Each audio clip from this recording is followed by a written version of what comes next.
Sebenarnya, di saat kenaikan kelas 3, Arsya sedang dekat dengan seorang cewek. Yang cewek ini adalah adik dari abang kelas Arsya. Kebetulan mereka tinggal tidak terlalu jauh dari rumah Arsya. Saat-saat kelas 3, Arsya hanya dekat.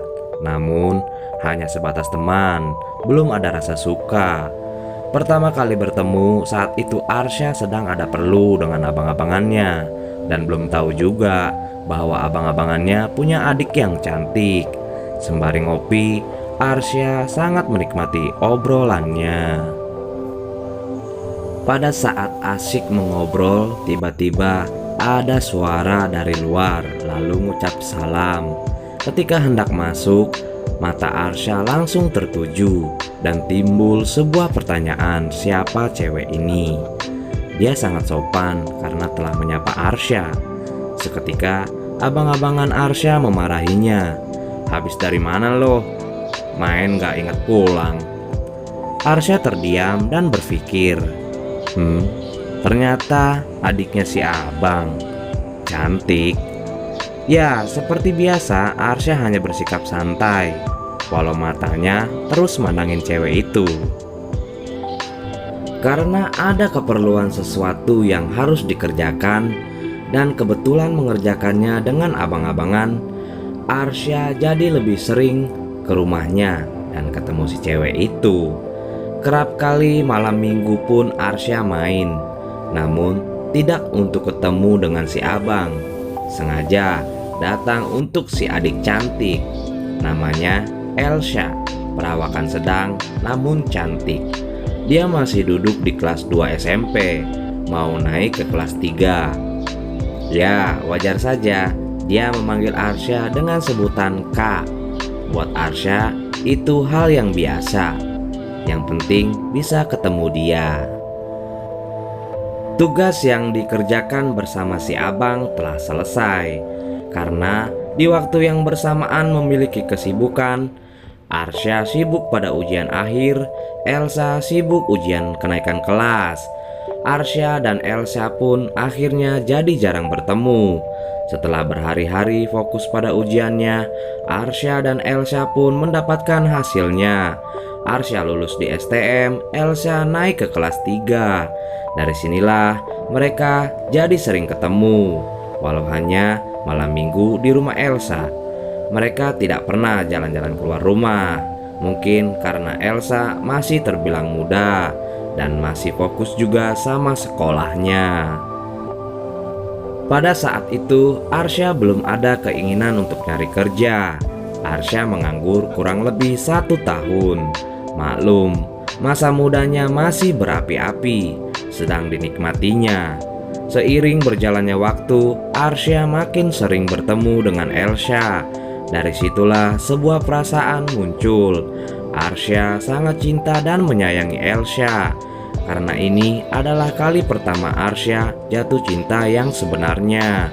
Bisa dibilang baru pertama kali punya gebetan. Ya, Arsya jadi lebih sering ke rumahnya Elsa. Dan juga Arsya merasa Elsa pun punya perasaan yang sama. Ya, hanya tinggal menunggu waktu yang tepat untuk ungkapin perasaan cintanya. Setelah mendekati masa ujian akhir, Elsa jadi semakin fokus dan sibuk belajar. Namun Arsya tetap main seperti biasanya. Hanya di malam minggu saja Arsya main, tetapi menjadikan sebuah perasaannya semakin dalam hingga tak sabar ingin diungkapkan. Sebenarnya pada saat ketemu Elsa di malam minggu, Arsya kerap kali mengungkapkan perasaannya, namun dalam bentuk candaan saja. Tak aneh jika Elsa pun tak menanggapinya. Arsya memikirkan ujiannya Elsa karena sudah semakin dekat. Arsya menunda untuk mengungkapkan perasaannya, malah justru membantu Elsa belajar. Waktu yang ditunggu-tunggu ujian akhir telah tiba. Dengan Elsa sibuk pada ujiannya, Arsya pun memutuskan untuk tidak mengganggunya dan lebih memilih untuk menahan perasaannya.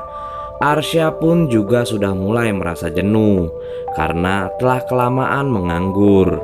Mulailah Arsya sibuk menyiapi berkas-berkas lamaran karena dirasa sudah waktunya Arsya harus bekerja. Bermodalkan bertanya pada teman-teman tentang kerjaan, Arsya terus berusaha mencari-cari lowongan kerja. Tetapi setelah sekian lama, Arsya tak kunjung dapat kerjaan. Setelah berhari-hari Elsha menjalani ujian akhir, Arsya pun mendapati kabar darinya. Walau sedang sibuk mencari lowongan kerja, Arsya pun berencana ingin main ke rumah Elsha dan dirasa sudah waktunya untuk diungkapkan. Malam minggu pun tiba dan Arsya bergegas. Sambil senyum-senyum dan merasakan kebahagiaan, Arsya sangat bersemangat sekali kala itu. Setibanya Arsya di rumah Elsha, tak disangka Elsha ternyata memang sudah menunggu di teras rumahnya. Arsya pun masuk dan langsung duduk tepat di sampingnya Elsha. Di pertengahan obrolan yang sedang asyik, Arsya menyudahi obrolannya dengan Elsha dan berencana untuk bicara serius. Setelah semuanya telah diungkapkan, Arsya hanya terdiam setelah mendengar jawaban dari Elsha. Tak disangka-sangka, Arsya yang sudah memiliki firasat baik, justru jawaban Elsha berbanding terbalik. Sangat tidak dapat dimengerti jawaban Elsha. Sebenarnya Elsha mengatakan bahwa dia memang sayang, tetapi kenapa justru Elsha tidak menerima Arsya? Hanya karena belum waktunya untuk dijawab. Walau dirasa ada sesuatu yang aneh, Arsya tetap menerima jawaban dari Elsha karena Arsya sangat yakin bahwa Elsha pun memiliki perasaan yang sama. Arsya memutuskan untuk mengungkapkan di malam minggu berikutnya. Namun setelah berminggu-minggu telah diungkapkan dan jawabannya pun tetap sama, belum waktunya. Dari sinilah Arsya mulai berhenti untuk tidak lagi mengungkapkannya. Justru kembali fokus untuk mencari lowongan kerja. Setelah berhari-hari mencari kerjaan yang tak kunjung dapat, Arsya mendapati kabar dari teman sekolahnya. Dari salah satu teman sekelasnya di masa sekolah, Arsya mendapati kabar bahwa besok disuruh ke sekolahan. Entah ada apa dengan besok di sekolahan. Arsya tetap berencana untuk datang. Dan setibanya Arsya di sekolahan dan bertemu temannya, Arsya ternyata ditanyakan sudah kerja apa belum. Karena ada salah satu perusahaan yang sedang mencari tenaga kerja. Dengan senang, Arsya berminat dan sangat ingin kerja. Setelah urusan di sekolah dan diberitahu tanggal masuk kerjanya, Arsya pun pulang dan bersiap-siap untuk keesokan harinya karena mau ada tes secara langsung dan kebetulan perusahaan bergerak di bidang kelistrikan. Sangat tepat untuk Arsya karena sesuai dengan jurusannya. Keesokan harinya Arsya menuju ke perusahaan itu untuk ikut tes dan termasuk kerja saat itu juga. Diterimanya dan sudah mulai bisa bekerja, Arsya berencana mencari kos-kosan karena jarak dari rumah Arsya ke perusahaan lumayan jauh. Dari sinilah Arsya memutuskan untuk belajar melupakan perasaannya terhadap Elsha karena dirasa sudah tidak ada lagi kejelasannya dan juga sudah berkali-kali mencobanya, namun jawabannya tetap sama. Belum waktunya. Akhirnya Arsya hanya fokus pada pekerjaannya. Waktu tak terasa sudah 2 bulan Arsya bekerja di perusahaan itu dan ngekos seorang diri. Setelah menjalani aktivitas bekerja dan pulang, sesampainya Arsya di kos-kosan, Arsya mendapati pesan. Nomor tidak dikenal. Namun pesan itu tercantum nama Elsha. Benar saja, Yang mengirim pesan adalah Elsa. Ternyata di sini Elsa menyuruh Arsya bahwa malam minggu untuk datang ke rumahnya, dan Arsya pun menyetujuinya karena sebelum itu Arsya memang berencana ingin pulang karena kangen pada ibunya. Setelah selesai urusannya dengan Elsa dan sudah tidak ada kegiatan lagi, lalu Arsya beristirahat dan tidur. Hari pun terus berganti. Tibalah malam minggu. Arsya siap-siap berangkat untuk pulang ke rumah. Di perjalanan menuju arah rumah, Arsya mengirim pesan ke Elsa, memberitahu bahwa dia sedang dalam perjalanan.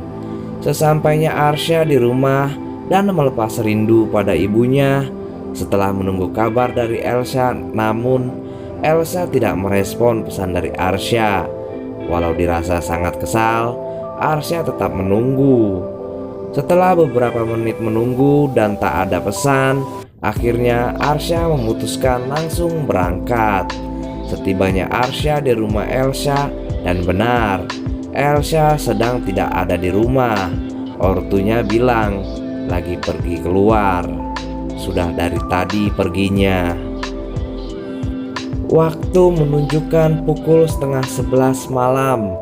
Karena lelah, Arsya pun ketiduran di terasnya. Tetapi tidak sepenuhnya tidur pulas, karena Arsya masih mendengar suara si abang yang baru saja habis main dengan temannya.